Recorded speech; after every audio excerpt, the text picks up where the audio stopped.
My husband's assistant sent a lingerie photo during our anniversary dinner. Thinking it was a private message, I forwarded it to the restaurant's display screen during his toast. The champagne glass slipped from his hand as 300 guests witnessed his secret life unfold in high definition. I, 34F, never thought my 10-year anniversary dinner would end with my husband's career in ruins and his mistress fleeing the country, but here we are. The evening started perfectly. Marcus had booked the entire rooftop terrace of the Meridian Hotel, the most exclusive venue in the city. 300 guests filled the space, his business partners, my colleagues from the law firm, both our families, and friends we'd collected over a decade of marriage. Crystal chandeliers cast warm light over tables draped in ivory silk, and the city skyline glittered beyond floor-to-ceiling windows. I wore the emerald dress Marcus had surprised me with that morning, telling me it matched my eyes. He looked handsome in his tailored black suit, the same confident smile that had won me over in law school still lighting up his face. Everything felt like a fairy tale until my phone buzzed during the appetizer course. The notification showed a message from Sarah, Marcus's assistant of 3 years. I'd always liked her, professional, efficient, never overstepping boundaries. She'd helped coordinate tonight's event, so I assumed she was checking on some last-minute detail. Instead, I found myself staring at a photo that made my blood freeze. Sarah stood in what I recognized as Marcus's office, wearing nothing but black lace lingerie and a smile that suggested this wasn't their first private photo session. The timestamp showed it was taken just 2 hours ago, while I was getting ready for our anniversary celebration. The message read, "Can't wait for you to unwrap your real present later tonight. The hotel room is ready." My hands trembled as the pieces clicked into place. Marcus's frequent late nights, his sudden business trips, the way Sarah always seemed to know his schedule better than I did. The hotel room she mentioned. He'd told me he booked us the penthouse suite for tonight, but apparently, we weren't the only ones with reservations. I looked across the table at my husband, who was laughing at something his business partner had said, completely oblivious to the bomb that had just exploded in my lap. Rage built in my chest, hot and consuming, but I forced myself to think like the lawyer I was trained to be. Marcus stood up, tapping his champagne flute with a silver knife. The crowd quieted as he prepared to give his anniversary toast, the same speech he'd probably practiced in the mirror while planning his affair. He began talking about love, commitment, and the beautiful future we'd build together. His voice carried across the terrace through the wireless microphone clipped to his lapel, every word a lie that made my skin crawl. That's when I noticed the large display screen behind him, the one the hotel used for presentations and special announcements. The same screen that was currently connected to the venue's wireless network, the same network my phone had automatically joined when we arrived. I'd handled enough corporate cases to know how these systems worked. The hotel's presentation setup was designed for seamless connectivity, allowing guests to share content directly from their devices. All it took was a few taps to access the screen mirroring function. Marcus was midway through explaining how I was the light of his life when I selected Sarah's photo and hit the share button. The image appeared on the massive screen in crystal clear high definition, 20 feet tall and impossible to ignore. Sarah's lingerie-clad figure dominated the display, her message visible to every single guest in attendance. The effect was instantaneous and devastating. Marcus's champagne glass slipped from his hand, shattering against the marble floor. His face went white, then red, then a sickly green color I'd never seen before. The microphone picked up his sharp intake of breath, amplifying his shock for everyone to hear. The crowd's reaction rippled through the terrace like a wave. Gasps turned to murmurs, murmurs turned to whispers, and whispers turned to the kind of scandalized chatter that would fuel gossip for months. Phones appeared as guests began documenting the spectacular implosion of what they'd thought was a perfect marriage. Marcus's mother covered her mouth in horror. My father stood up so quickly his chair toppled backward. Marcus's business partners exchanged glances that spoke volumes about future contracts and professional relationships. But I wasn't finished. I stood up slowly, my own microphone, the one I'd planned to use for my response toast, still clipped to my dress. My voice carried clearly across the stunned silence. I told the crowd that I'd just discovered my husband had been conducting a very thorough performance review with his assistant, and that apparently, her job description included duties not typically found in standard employment contracts. I mentioned that while Marcus had promised me 10 years of faithfulness, he'd apparently been offering Sarah a more flexible arrangement. I explained that the hotel room Sarah referenced in her message was booked under our joint credit card, the same card that had been funding their affair for months. I checked our statements during Marcus's speech, and the pattern was clear: hotel charges, expensive dinners, jewelry purchases that never made it home to me.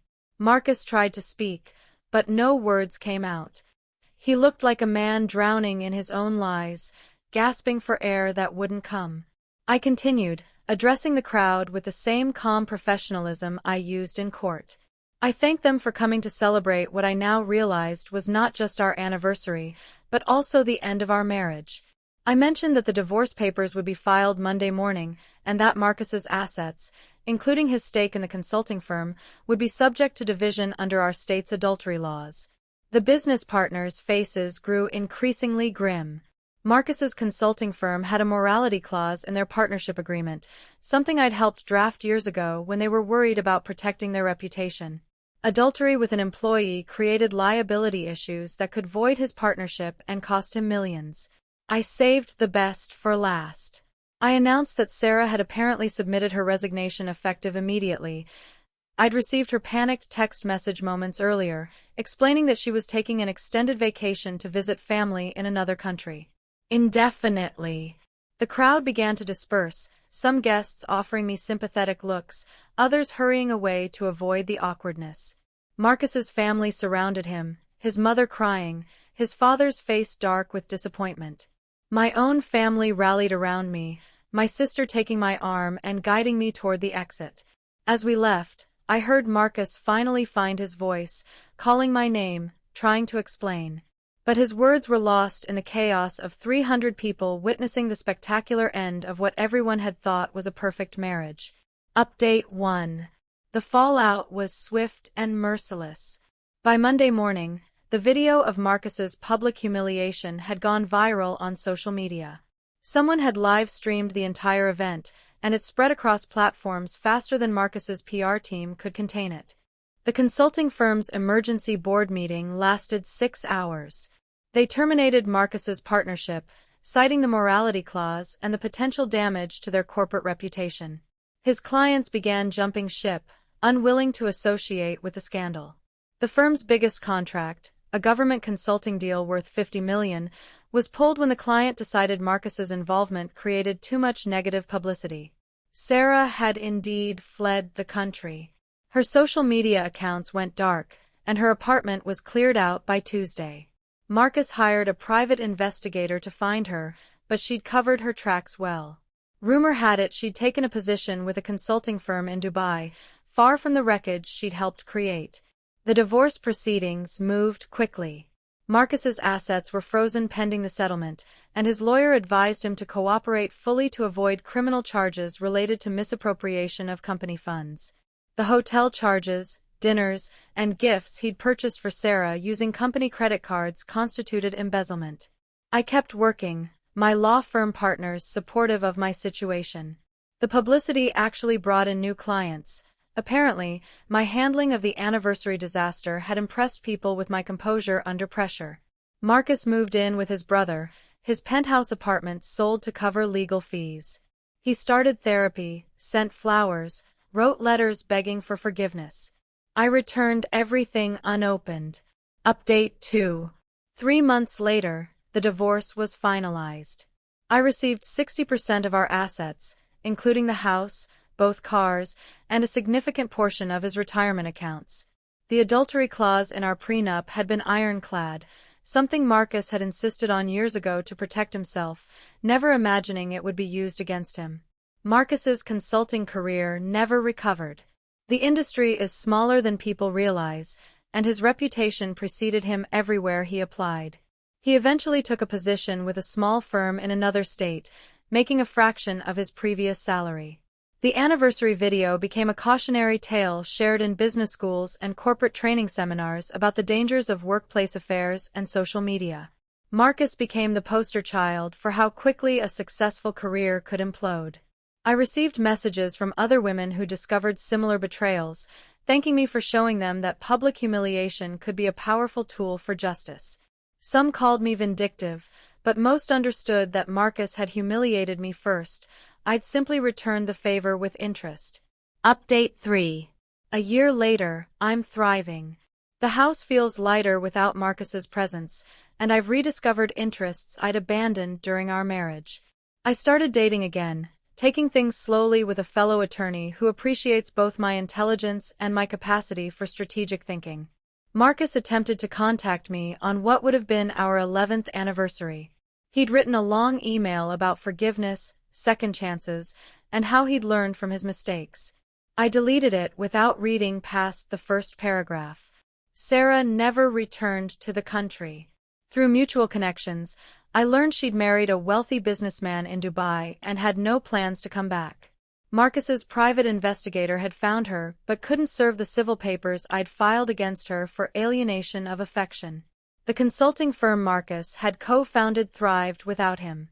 His former partners sent me a thank you card when they landed their biggest contract ever, joking that removing Marcus had been the best business decision they'd ever made.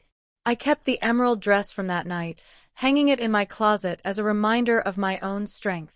Sometimes I catch my reflection wearing it and remember the woman who stood up in front of 300 people and refused to be humiliated in silence. The anniversary disaster taught me that revenge doesn't have to be elaborate or cruel. Sometimes it just requires perfect timing and the courage to let the truth speak for itself. Marcus had spent months planning his deception, but it only took one moment of clarity to bring it all crashing down. People still recognize me occasionally, calling me the anniversary lady, or asking if I'm the woman from the viral video. I smile and confirm that yes, I'm the one who turned her husband's toast into his roast. Most people laugh and tell me I'm their hero. I've learned to take the compliment. After all, not everyone gets the chance to serve justice with such perfect timing, witnessed by 300 people and preserved in high definition for posterity.